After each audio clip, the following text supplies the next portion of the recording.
Damos la bienvenida al sociólogo Marcos Salamé. Él es profesor e investigador de la Universidad de Cuenca. Sociólogo Salamea, muy buenos días. Y le empiezo preguntando quiénes son los candidatos a la presidencia y vicepresidencia de la República. Posiblemente va a fallar, por lo menos con alguno de ellos. Si me hacen la misma pregunta a mí, seguramente tampoco lo conozco, pero con la ayuda que tenemos aquí a la mano, vamos a dar a conocer quiénes son hasta el momento los candidatos a la presidencia y a la vicepresidencia de la República. Los inscritos en firme están Izquierda Democrática con Javier Hervas y María Sara Gijón. Por Democracia Sí, Gustavo Larrea y Alexandra Peralta. Por Amigo, Pedro Freile y Byron Solís. Por Ecuatoriano Unido, Gerson Almeida y Marta Villafuerte. Por la Alianza Partido Socialista Ecuatoriano Concertación, César Montúfar y Julio Villacreces. Por Sociedad Patriótica, Lucio Gutiérrez y David Norero. Por la Alianza Creo Partido Social Cristiano, Guillermo Lazo y Alfredo Borrero. Por Pachacutic, Yacu Pérez y Virna Cedeño. Por Avanza, Isidro Romero y Sofía Merino. Por Construye, Juan Fernando Velasco y Ana María Pesantes. Por Alianza País, Jimena Peña y Patricio Barriga. Por Suma, Guillermo Celi y Verónica Sevilla. Por la Unión Ecuatoriana, Giovanni Andrade y Caterine Mata. Y aún restan por verse si el Consejo Nacional Electoral calificará finalmente a la Alianza UNES de Andrés Arauz y Carlos Rabascal y a Fuerza Ecuador de Carlos Añay y Narda Ortiz, cosa nada difícil que podría llevar a 15 los candidatos, dos binomios para la presidencia y vicepresidencia de la República. ¿Cómo asumir por parte de los ecuatorianos el análisis de este enorme espectro? Le damos la bienvenida. Buenos días, Gustavo. Un saludo a las y los oyentes de Radio Antena 1. Bueno, en realidad permítame indicar de que usted no se equivoca cuando usted, y en mi caso también, pues difícilmente podemos en este momento dar de memoria los nombres de los candidatos a la presidencia, mucho menos de los candidatos a la vicepresidencia de la República.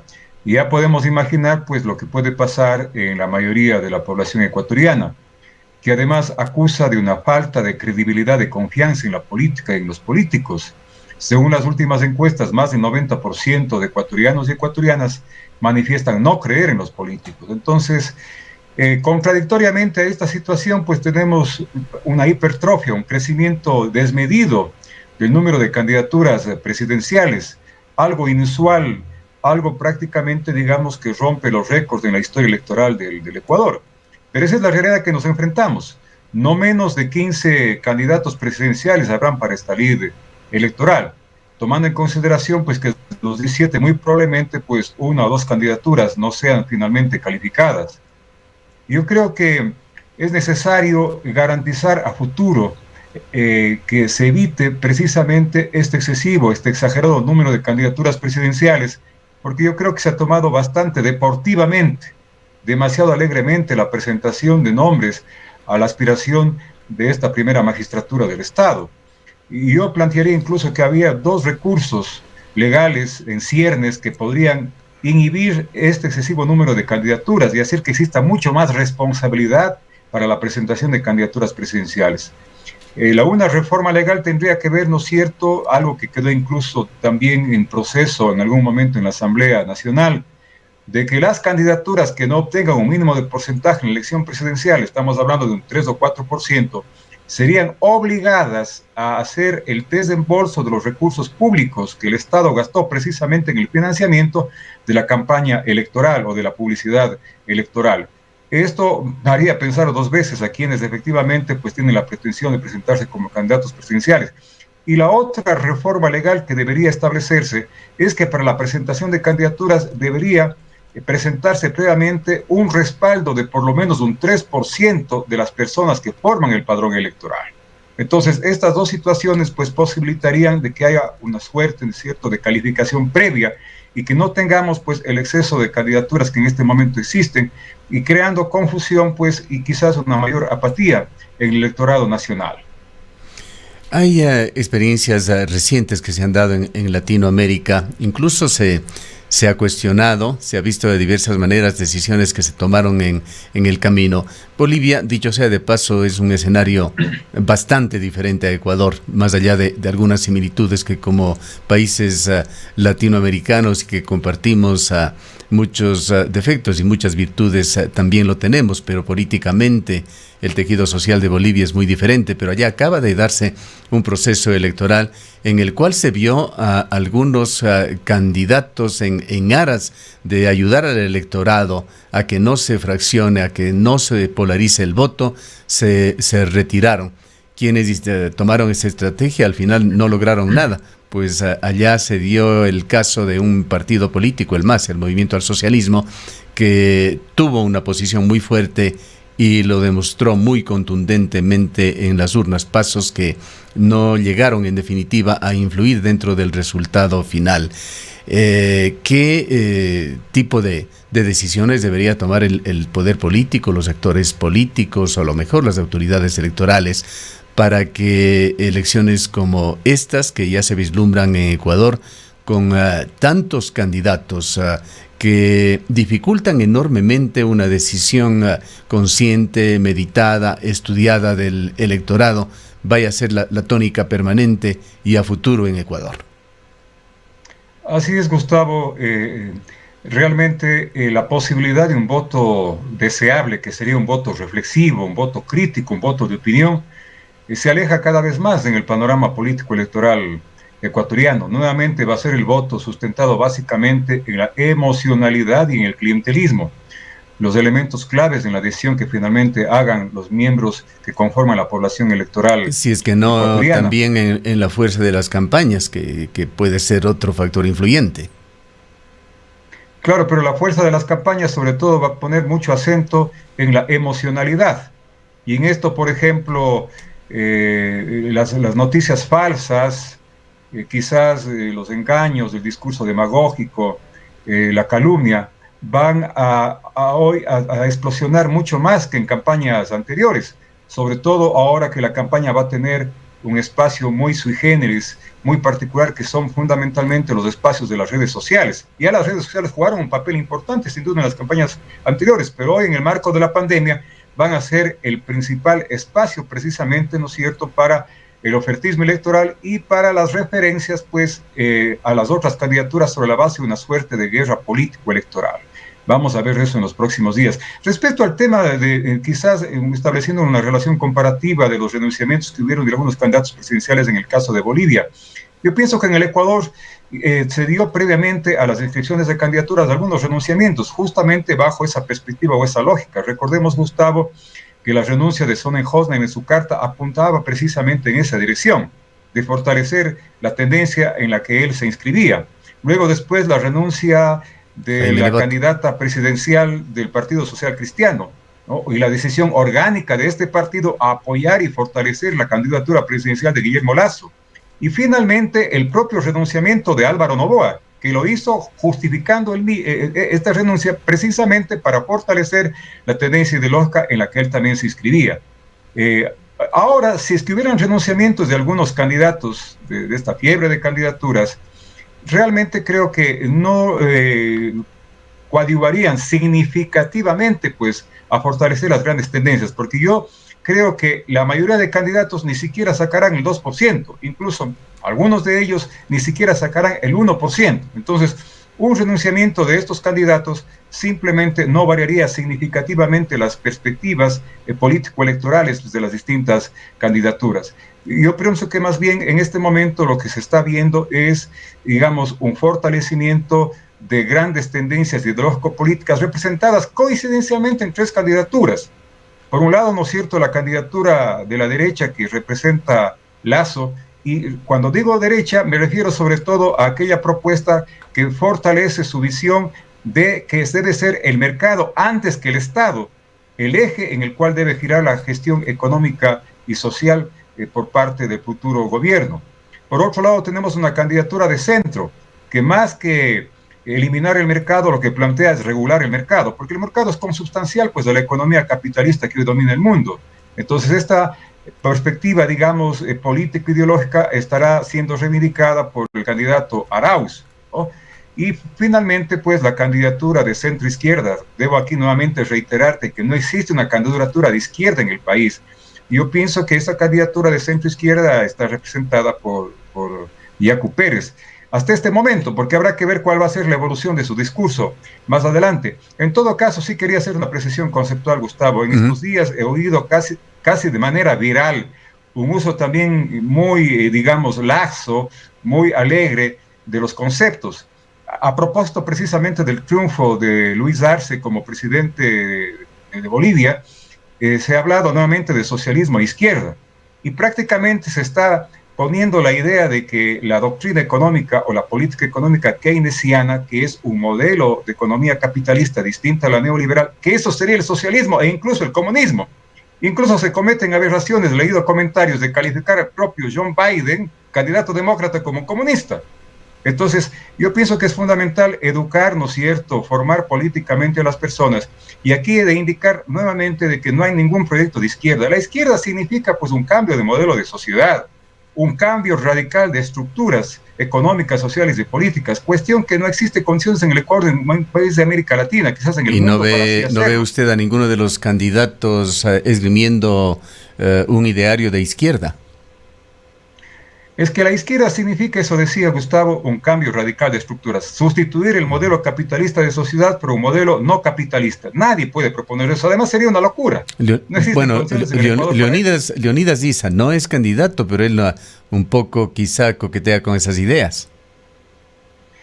Bueno, yo pienso que justamente desde los prejuicios ideológicos, el desconocimiento de estos conceptos se califica a Leonidas Issa. Incluso he escuchado no solamente de izquierda, sino de extrema izquierda.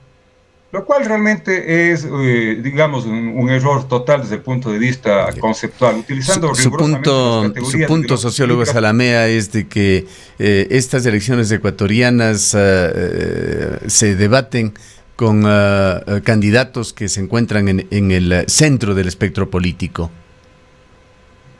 Yo diría, sí, del centro hacia la derecha, ¿no es cierto?, y del centro hacia la izquierda.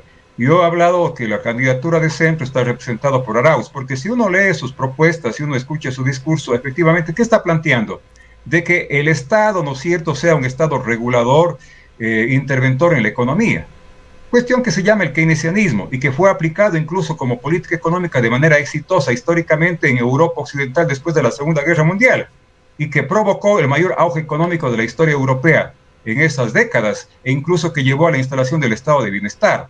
Por otro lado, tenemos, ¿no es cierto?, la candidatura que va hacia la derecha, que está representada por Guillermo Lasso. Él, sin duda, no ha ocultado pues, su intencionalidad, por ejemplo, de avanzar en el proceso de liberalización económica, de privatizaciones, aunque en algunos casos se llaman eufemísticamente, ¿no es cierto?, concesiones, de eliminación de subsidios, de achicamiento del tamaño del Estado, de reducción del gasto público, y privilegiar sobre todo la inversión privada en la producción de bienes y servicios. Esto es lo que conceptualmente se llama una política económica neoliberal.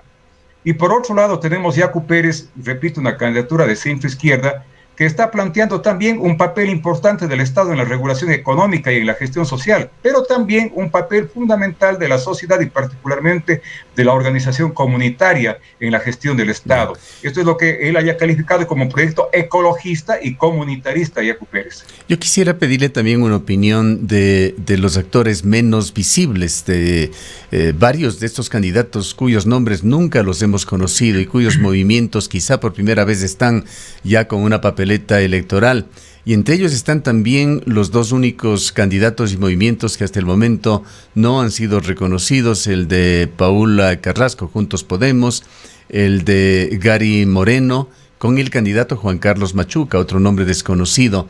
La pregunta es, ¿qué pretenden estos partidos? ¿Qué pretenden estos candidatos? Usted ya lo mencionó en una de sus respuestas, que desinquietud de qué es lo que realmente persiguen cuando saben que no tienen la más ínfima posibilidad de incidir en la elección. Pero tenemos algunos antecedentes que han sido interpretados, incluso advertidos por importantes analistas ecuatorianos, que es este negocio que se da alrededor de la política, la utilización de partidos, de movimientos en forma interesada. Está el caso reciente del señor Espinel, el ex ministro acusado de corrupción, incluso condenado, quien fundó un partido. De este partido se dice que finalmente fue vendido, fue comercializado. sin que necesariamente caigan en el mismo caso de Espinel, pero ¿qué es lo que pretenden estos partidos y movimientos que proliferan y que son parte de esta gran masa de candidatos que se ponen ahora a consideración del pueblo ecuatoriano? Bueno, quizás en algunos casos, como el de Juntos Podemos, tratar, digamos, de preservar su espacio político, quizás de ganar alguna cuota parlamentaria. Recordemos que Podemos tuvo a Fernando Urbano justamente pues como asambleísta en este periodo legislativo. Y Paul Carrasco me parece que es más una intención personal de figurar como candidato presidencial, antes que generar pues un fortalecimiento de su organización política en la perspectiva de que tengan un papel protagónico en los próximos años. Me parece que quiere enriquecer su hoja de vida, diríamos, ¿no es cierto?, por la candidatura presidencial. Y Paul Carrasco, pues recordemos que quedó en cuarto lugar como candidato a alcalde de Cuenca. A nivel del país le conoce muy poco. Entonces, como usted dice bien, Gustavo, pues no tiene ninguna aspiración, sino más allá, yo veo en este caso concreto, pues, de quizás enriquecer su hoja de vida, ¿no es cierto?, como candidato presidencial. En el caso del partido del expresidente, digamos, del actual presidente de la República, el hermano del actual presidente, pues Gary Moreno, Libertad es Pueblo, me parece que es, Gustavo, ¿no es cierto? Libertad es Pueblo, sí. Que acaba de recibir, digamos, que sentencia en firme de que no va a ser calificado.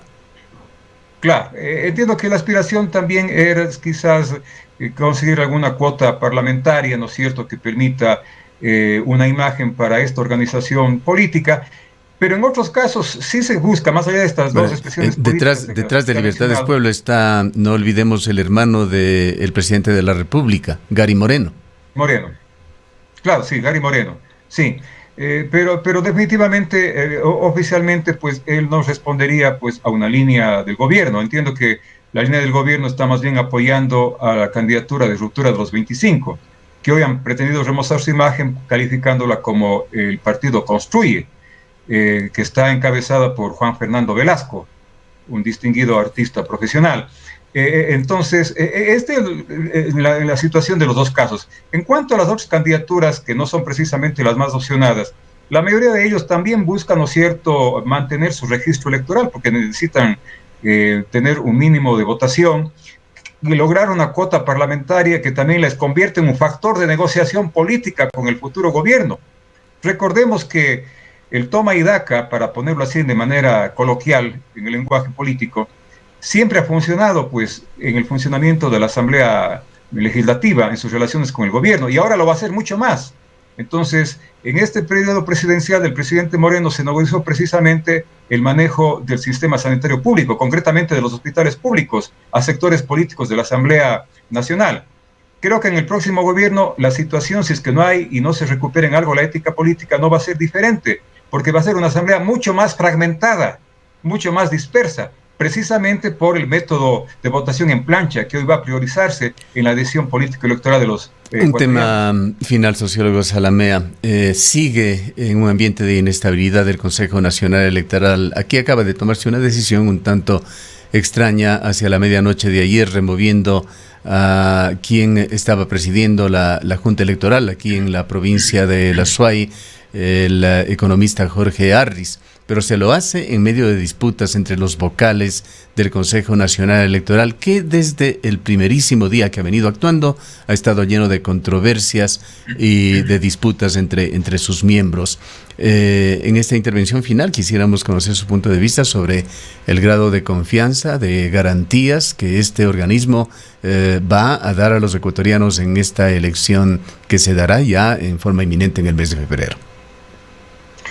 Yo debo indicar, Gustavo, que lamentablemente pues el órgano electoral, que debería ser el más independiente, el más neutral en el juego político electoral, lastimosamente en este caso más bien acusa de un gran proceso de deslegitimación. Las mediciones cuantitativas arrojan precisamente, digamos, datos que nos llaman mucho la atención y que nos preocupan.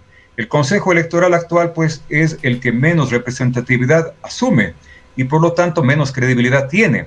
En ese sentido, pues, y en ese escenario, es fundamental que el proceso electoral sea permanentemente observado por las organizaciones de la sociedad civil, por quienes construyen la opinión pública, entre otros los medios de comunicación colectiva. Ahora, ¿por qué se ha dado este conflicto que ha sido permanente, que ha sido casi prácticamente una norma rutinaria en el ejercicio de sus funciones por parte del Consejo Electoral? Yo creo que es la expresión de que lastimosamente, pues, muchas de las funciones del Estado, entre otras la función electoral, siguen siendo partidizadas y politizadas.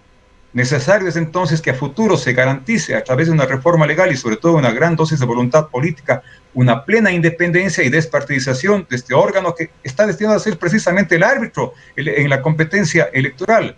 Y me preocupa lo que usted acaba de señalar, pues acabo de conocer que abruptamente ha sido prácticamente pues despedido de su cargo el delegado del Consejo Nacional Electoral aquí en la provincia de la Suay. Algo que también es preocupante y que no es la primera vez que se lo realiza. Entre gallos y medianoche, entiendo, se asume esta postura, lo cual deja dudas, pues puede prestarse a suspicacias, pero en que todo caso sigue abonando a la falta de credibilidad y de imagen que debería tener el actual Consejo Nacional Electoral, y repito, pues que compromete pues una observación permanente de lo que vaya a pasar en las próximas semanas respecto al rol que cuestionablemente ha jugado este organismo hasta este momento. Bien, muchas gracias a Marcos Salamea. Él es sociólogo, profesor e investigador de la Universidad de Cuenca.